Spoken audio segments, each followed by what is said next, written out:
This is part 3. We're back. Part 3. Hope you checked out part 1 and part 2. It just kind of introduced you to who we are and what the Table Salt Group is all about, and how we got started, where the name came from. Check out part 1 and part 2. But at the end of part 2, we were talking about student leadership development, and we were talking about the framework in which students will actually be developed as leaders. And the last part of it was talking about respecting the mentor. And that word respect, I think, gets used quite loosely. Right. And respect is something, and I'm not going to get all into the stereotypes of generations. You know, you got your millennials and your Gen Ys and your boomers. Is Gen Y and millennial the same? I think they are. I think they're used interchangeably. Yeah. You know, depending on who's talking about it, you'll see the different age. The years are a little different. Right, and, right. So, yeah. And we're Gen Xers. So then there's the baby boomers, and it's 4 generations that are actually in the workplace. So what's the 4th generation? So we have the millennials, the Gen X, the baby boomers, and the GIs. Oh, GIs. Yeah. Oh my gosh. Yeah. So anyway, you got all these generations mixed into one workplace, and surely everybody's going to have their own perspective on what respect is. And I think for me, as a Gen Xer, and you can read the research, I'm sure it will align with it. I think that respect comes from a mutual agreement. I think that most Gen Xers don't necessarily, while you respect those who are older than you are, but in the workplace,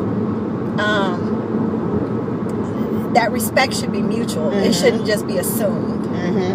You know, and I think it gets even, we got a caller coming in. I don't recognize the number, so we just got to reject it. Might be asking for that AT&T. Oh Lord.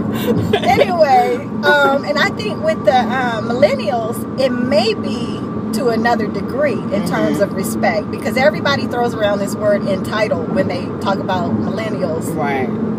And they too don't necessarily assume that just because you're older that automatically, you know, you have to hold your tongue or you can't speak your mind on certain things. Right. And then from the flip side, you know, the older generations have certain expectations of the younger, and you know, when all of that stuff gets mixed up into this soup, sometimes that soup can be toxic. It can be toxic, especially if you don't really understand it, you know. And with in our workplace, we know, and you know, some research they will call them GI, some research will call them traditionalists. So it kind of is once again it's interchangeable. But excuse me, in our workplace, we certainly have all 4 generations, and if you don't really understand one or the other, and we want to be careful not to pigeonhole anyone in any particular generation, because I know that while based on research and based on the year, you know, the years that they've established for these generations, I would fall in naturally the Generation X. Excuse me.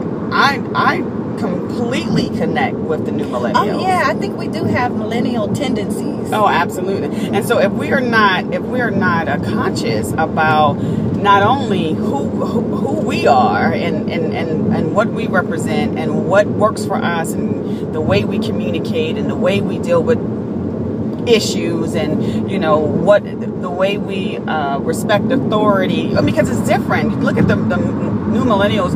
They come in like they already have ideas. They already want to change the way you do business. They don't mind changing. They don't mind movement. They don't mind fluidity. But when you have people like traditionalists in place, they're like, this is the way we've always done it. Like, don't come up in here, little 21-year-old, trying to change something. Right. You know, and you know, they don't really have our new generation, millennials. They don't really have a lot of, I won't say respect, but they don't look at the workplace as some place that you need to honor. Right. You know, they're there to make that money. Ain't no loyalty. It's yo. They will come into your workplace, go through the song and dance interview, all that stuff on Monday. But you know what? I think you can break the loyalty factor. The loyalty barrier. Because in my experience, I've had several millennials, because I work around students, I hire them. And so when they come and work with us and they like how we do business, right, they want to stay and they come back time and time again. So there are some elements that will help you break that loyalty barrier. You just got to know what they are. And to me, I think it begins with listening. Right. If they know that you value them enough to hear their naive, sometimes untempered, sometimes, crazy, completely unapologetic opinions, and not take it personally, then it kind of helps cross that barrier. And I believe that, they still, because they're millennials, they kind of think entrepreneur in an entrepreneur sense, and that they really want you to respect their creativity and give them space to be able to exercise your creativity and really engage, because they're street smart, they're tech smart, they're all of those things that we are not. And but I still believe that because they have this entrepreneurial tendency, that they're using the workplace to achieve their goal. They're not really here to help you achieve your vision. If in the process of achieving your vision means that's developing them so that they can achieve their ultimate goal, they're gonna rock out with you. I had an interesting conversation with my son, who was telling me that a lot of the friends of his that he went to school with started in college but didn't necessarily finish college because they wanted to go out there and go get it. You know what I mean? They didn't have time to be waiting to go through a 4-year program and get a piece of paper to say that they could make money. Absolutely. And even the ones I think that have, 9 times out of 10, I'm willing to bet they got a side hustle. And that's how my son is, as much as it frustrates me because I'm from a different generation, and, get your degree and get your career and blah, blah, blah. Education is important. Education, you either going to get it from the streets or you're going to get it in the classroom. Absolutely. But either way it goes. And I've always been a classroom girl. My mother used to call me, I was a career student. Because I just kept going back to school, and now there's no more school to get. So, but that is what I believed. I believed that was the ticket to get me to where I need to be. And it was for me because of the area of industry that I was interested in. And it requires these higher levels of education and degrees and all this other stuff. But my son, who's 25 years old and single, he desires to be an entrepreneur. I'm so sorry. Just saying, Anyway, so, the other direction, though, that can be a challenge for millennials and Gen Xers or whoever when you're working with,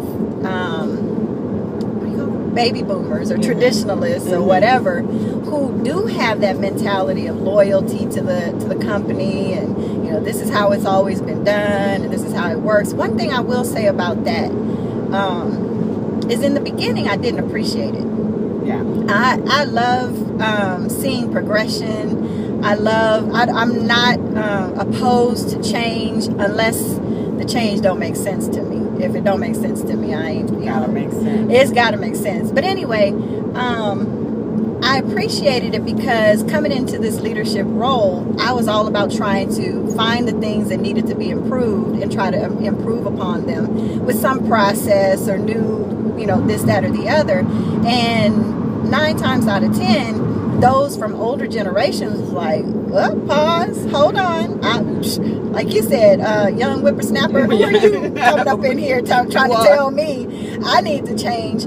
But I realized that after a bunch of hard knocks and rib shots, peppered up them ribs down, that I needed to really listen to what they were saying, because as a change agent, sometimes you're caught over in that optimistic side of things and you lose sight of the details and the nitty-gritty and those things, those hard lessons learned that you just got to be aware of. It may not change your direction, it may not sway you from wanting the change to happen, but it at least gives you an appreciation for how to put that change in place. Right, absolutely. So I would say that, what the message of our madness today would be, respect. Respect those differences that are in your workplace. We do a lot of work on generational differences in the workplace, but respect those differences because you will learn so much. My mother used to always say that every person that you're going to meet and walk past and greet every day of your life is going to know at least one thing that you don't know. Don't assume that you know it all just because you're of an older age or that you think that you're better or that you have a higher degree.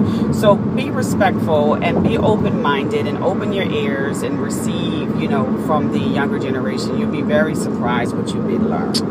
And check us out on our next Table Salt Purple. Yay! Like, share, and comment. And don't forget, inspire my son. Twitter. It's Dan and Shell, and we are bringing you messages and madness. So check us out on the next video. Bye.